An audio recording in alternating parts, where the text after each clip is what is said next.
Якуб Колас. Дед-гость. Ходит дед белобородый полем, лесом, пиролеском, застилая речки ледом, бриллиантистым снежным блеском. Сыпле иней на бярозы, тулить древы легким пухом, крые руни, травы, лозы белой постілкай кажухам. Деда ўсюды носяць ногі, і к нам прыйдзе на хвілінку адпачыць крыху з дарогі, важна сеўшы на ялінку.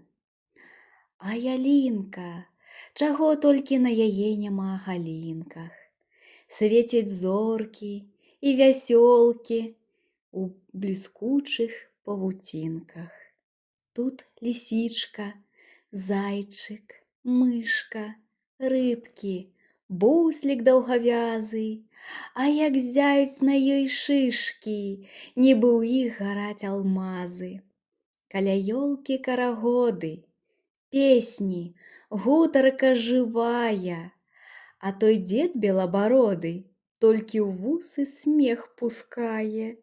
Дык красунем кола шырай, патанцуем на памосце, песняй звонкай, песняй шчырай прывітаем деда гостя.